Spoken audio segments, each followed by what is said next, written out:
Hello, magandang araw mga kaprobinsya. Welcome pong muli sa ating YouTube channel, Provincianong Daddy. So, magandang araw po sa inyong lahat. Ang video na ibabahagi ko sa inyo ngayon ay patungkol dito sa paggamit ng ating MSG or Ajinomoto as fertilizer sa ating bougainvillea. So, siguro napanood nyo na yung mga iba kong mga videos patungkol sa paggamit nito, pero yung mga iba naging effective, yung iba hindi naman. So, ngayon, i-share ko sa inyo sa video na to yung kung paano siya gamitin at ibabahagi ko din kung ano yung mga cases na hindi effective ang paggamit ng ganitong fertilizer para sa ating mga bougainvillea. So etong hawak-hawak ko na ito ay example ng ginamitan natin ng Ajinomoto na fertilizer. Okay, so ganito yung nagiging resulta niya. Okay naman siya. Ayan. So, ngayon nga ay ibabahagi ko sa inyo kung saan applicable ang mga Ajinomoto or MSG as fertilizer. Mostly applicable sila sa mga ganitong uri ng bougainvillea lang. Yung mga may maliliit lang na pagka ang gusto niyo sa bougainvillea nyo ay hindi pinapahaba yung mga tangkay pero namumulaklak siya, effective po ang ang MSG or Ajinomoto. So, tignan nyo to. Malaki na yung tangkay nito, medyo matanda na yan. Pero, ayan, ang gandang tignan ng mga bracts o kaya bulaklak niya. Pero, pansin nyo naman, hindi gaanong mahaba yung mga tangkay niya. So, ganyan siya. So, kumbaga, in short, ginagamit siya sa mga medyo semi-bonsai or bonsai na bougainvillea natin. So, katulad din dito, yung pinakita ko kanina, ayan, o diba? O, pansinin nyo to, parang maliit lang siya pero matanda na yan. So, malaki na yung puno nito. Meron nga lang siyang kukunting sanga. Yan. So, pansin nyo naman, bawat sanga niya ay puno ng mga bracts, hitik, at saka grafted din to. Ito kasi nahulog na. So, ayan. Almost bracts na yung lumalabas. Hindi siya gaanong nagdadahon kapag ginagamitan natin sila ng mga tawag dito, MSG. Okay? So, mainam na gamitan ng MSG yung mga ganitong klase ng mga bougainvillea. Okay, ngayon nga mga kaprobinsya ay tignan natin yung isa kong ginawa dito na within 15 days lang, meron na tayong nakikitang napakagandang mga bracts niya. So napakaliit lang ng period kung saan natin ginamit, yung time frame na paggamit natin nito ay naging okay na siya. So panoorin nyo muna yung ginawa ko dito para mas ma-appreciate nyo yung video natin for today. Okay? Bale, ito ay isang Stardust Violet. Tapos na siyang namulaklak, Kaya, ang una natin gawin ay para mabilisan, tanggalin natin itong mga tuyong bracts. Ayan, pwede natin ilagay dyan.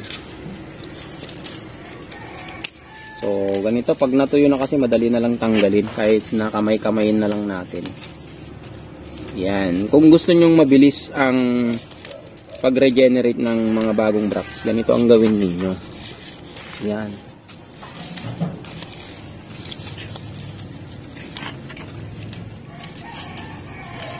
So, ingat lang din kasi masakit ang matinik sa mga bougainvillea, lalong-lalo na itong ating violet na to, itong Stardust na to kasi matutulis ang tinik niya.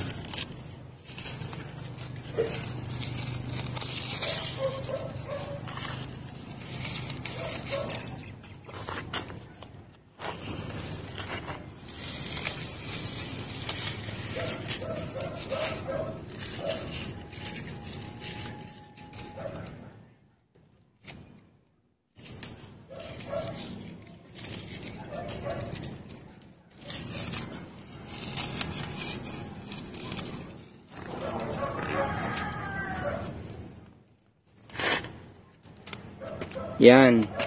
Tapos na nating natanggal yung mga tuyong bracts. For the meantime, hindi muna natin siya ititrim. Ang objective natin dito ay mapabulaklak natin na hindi gaanong yumayabong. Pwede yan. So, nagagawa ko to sa mga bougainvillea ko na lalong-lalo na pag mature ang mga puno. So, isang requirement, dapat matured na. At syempre, ang gamitin natin na pang fertilizer, pag ganun yung style na gusto nyo ay etong ating Ajinomoto.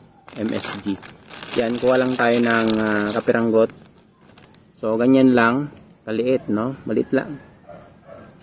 Tapos ilagay natin dito. So ibudbud lang natin, ayan, para tayong ano, nagtitimpla ng ulam.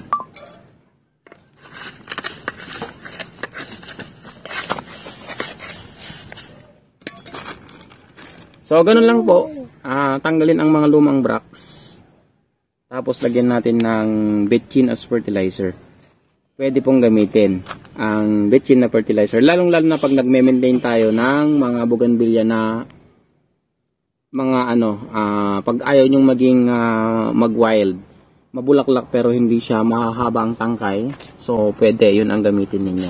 So ganito lang muna, hintayin natin na mapalabas yung mga bracts nya. Okay? At ganun nga yung ginawa ko mga kaprobinsya. Ngayon, tignan natin kung ano na ang naging resulta ng trinim natin na Stardust Violet at saka nilagyan natin ng MS Just fertilizer. Okay, so eto na siya. Ayan, so ganito na siya ngayon. Okay, at para mapatunayan ko sa inyo na within 15 days lang ito ay eto, tignan nyo itong file kung kailan ko siya binidyo. So eto yung time taken ng video na to. Yan, so yan yung date ko kinunan itong video na to. Tapos ganito yung nangyari. O yan, di ba? Ipapakita ko sa inyo yung closer look para makita nyo. Okay?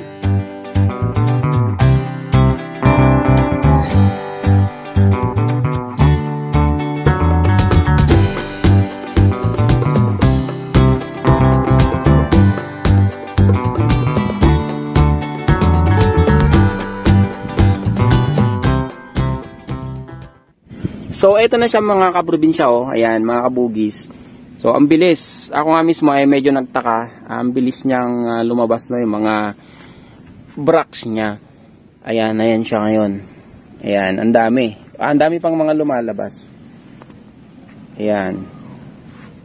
Kung nakita nyo yung, yung previous mga videos ko na pinopost ko sa Facebook patungkol dito sa Stardust na to, ang nature talaga nito ay medyo mahaba ang tangkay kapag napagbigyan sila, no? Pero ngayon sa ginawa nating style, na-control natin siya. Ayan, pansin nyo naman walang gaanong humahabang mga tangkay pero napupuno siya ng mga bracts. So kaya hindi pa kasi gaanong bumubuka yung mga bracts niya, kaya hindi natin nakikita yung tunay nilang mga kulay. Pero sa length of time na pinakita ko sa inyo ay yung ganitong resulta ay napakaganda na rin. So ayan, At ngayon naman i-share ko naman sa inyo yung mga instances or pagkakataon na hindi ganong magiging effective ang paggamit ng MSG, kaya tapusin nyo yung video nito. So heto, tara tignan natin.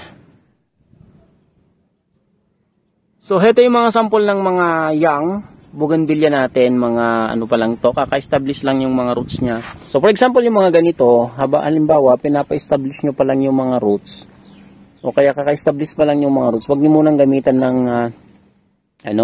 ng MSG. Mas mainam gamitan nyo muna ng Yaramila o kaya mga mga triple 14 para mas uusbong pa siya. So pausbungin muna natin siya paging matured muna yung bugis natin. So yung mga ganito ay mas mainam na gamitan natin ng mga fertilizer talaga para mas maging healthy sila. Kasi kung bibigyan natin to ng mga MSG, so magiging unhealthy lang sila. Yung mga ganito, mga rooted bugis natin, kapag pagkalagay natin sa mga paso, wag muna natin bigyan ng mga fertilizer na MSG kasi hindi pa akma para sa kanila yung mga ganito. So unti-untiin muna natin silang bigyan muna ng triple 14 o kaya yung Yaramila para palakihin mo muna bago mo siya i-control ng ganun para mas maganda, para mas mapalabas talaga yung bulaklak. Okay, yung mga ganyan. Okay, so yan yung mga example na hindi natin pwedeng lagyan ng mga MSG. Mas mainam pa rin ang fertilizer. Okay, mga kabugis, mga kaprobinsya, ganun nga yung tamang paggamit natin dito. So hindi lahat ng mga bugis natin ay pwede natin siyang bigyan kasi may mga nag-message din sa akin na hindi raw effective sa kanila. Pero kung sundin niyo yung sinabi ko, ay magiging effective ito. So ulitin natin, effective ito sa mga bonsai type or mga semi-bonsai, yung mga matured na pero kinokontrol natin yung hindi gaanong nagdadahon para mapalabas talaga natin yung bulaklak instead of mga dahon o kaya mga mahahabang talbos. So effective siya. So hindi ito effective sa mga nagbe-vegetation na bugis o kaya yung mga bagong tanim na mga bugis natin, yung mga kaka-establish pa lang yung mga roots. So hindi siya effective doon. Okay, yun nga no, mga kaprobinsya, mga kabugis, sana nakapag-iwan ako sa inyo ng konting kaalaman patungkol sa tamang paggamit ng MSG as fertilizer sa ating mga bugis. So happy bougainvillea caring sa inyong lahat. Sana dumami pa ang mga bugis ninyo at sana patuloy niyong subaybayan si Probinsyanong Daddy. Subscribe ang ating YouTube channel. Follow nyo ako sa Facebook page natin kay Probinsyanong Daddy o kaya si Daddy Bert. Ayan. At syempre, paki-like ang video na to kung sakaling nagustuhan mo at paki-share na rin sa inyong mga kakilala na mahilig din mag-alaga ng mga bougainvillea. Thank you so much and I hope to see you again in my next videos.